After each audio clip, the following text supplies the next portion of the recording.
नमस्कार मित्रों।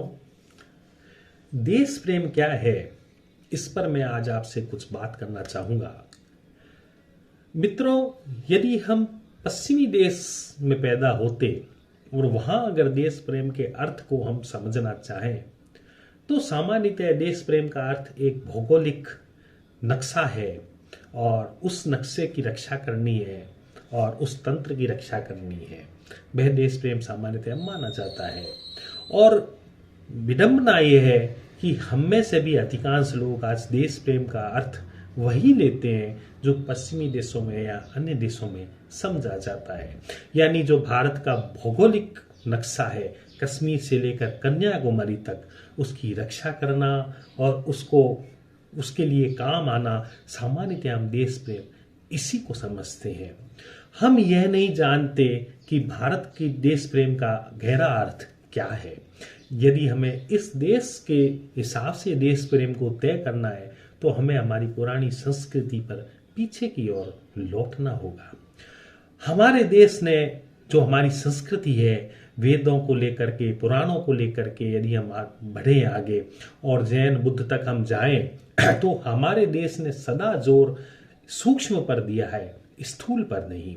सारा का सारा चिंतन, सारा का सारा अध्यात्म जो हमारा है वो अध्यात्म है कि मनुष्य के सूक्ष्म स्तर पर परिवर्तन हो, स्थूल को ज्यादा महत्व नहीं दिया, क्योंकि हम ये जानते रहे हैं कि यह शरीर एक दिन जाएगा, इसका कोई ज्यादा अर्थ नहीं है। यह सब कुछ एक दिन मिटता है, इसका ज्यादा अर्थ नहीं है। लेकिन ज्यादा अर्थ है हमारे सूक्ष्म का, जो हमारी मृत्यु के बाद भी हमारे साथ होता है। उस सूक्ष्म तत्व को खोजने का नाम भारत है। उस सूक्ष्म तत्व की खोज ही भारत की खोज है। तो जो हमारे देश का जो ऋषि मुनि हुए, संत हुए, उन्होंने सदा इस बात पर जोर दिया कि बाहरी चीजों का ज्यादा कोई मूल्य नहीं है, उनका ज्यादा कोई अर्थ नहीं है, लेकिन अर्थ है आपके उस आनंद को पाने का जो आप सदा से आपके भीतर छुपाए हुए हैं। तो पहली बात यह है कि हमारा जो भारत के देश की जो मूल बात है वह यह है कि हम अपने अध्यात्म को तराशें, हम अपने अध्यात्म की ओर बढ़े।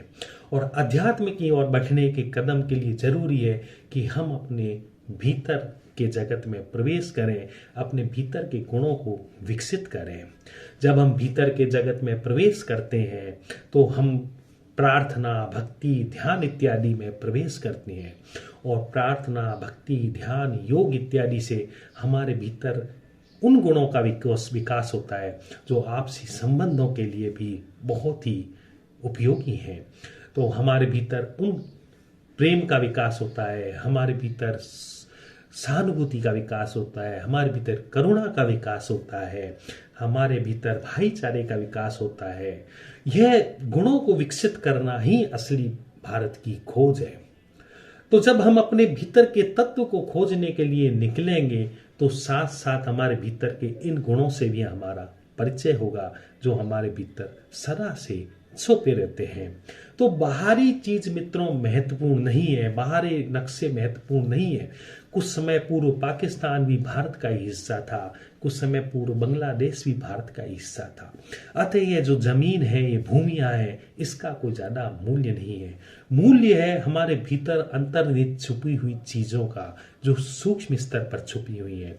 और उन चीजों से हमारे बाहरी संबंध भी बहुत प्रभावित होते हैं। यदि हम एक निर्मल मन के साथ दूसरे के साथ संवाद करें, दूसरे के साथ व्यवहार करें, तो उस व्यवहार में भी बहुत बड़ा परिवर्तन आता है। एक शुद्ध मन दूसरे के भीतर भी मन में शुद्धता लाता है। तो भीतरी तत्वों के विकास से दूसरे के साथ अंतर्निहित संबंध जो होते हैं हमारे, उसमें भी बहुत फर्क पड़ता है। तो यदि हम इस तरह से अगर देश प्रेम के लिए हम निकलेंगे, हम अपने भीतर की अंतर्निहित क्षमताओं को विकसित करेंगे, तो हम एक प्रेम पूर्ण मनुष्य को पैदा करेंगे, एक अहिंसक मनुष्य को पैदा करेंगे। और ऐसा मनुष्य यदि हमारे देश में पैदा होगा तो उसका प्रभाव दूसरों पर भी पड़ेगा। तो ऐसे हमारा समाज भी प्रेमपूर्ण हो सकता है, और जब हमारा समाज प्रेमपूर्ण हो सकता है तो फिर हमारा राष्ट्र भी प्रेमपूर्ण हो सकता है, और फिर उस राष्ट्र के प्रेमपूर्ण होने से एक प्रेमपूर्ण विश्व की परिकल्पना भी की जा सकती है, और वसुधैव कुटुंबकम का जो हमारा मूल मंत्र है उसको साकार किया जा सकता है। बहुत बहुत धन्यवाद। Thank you.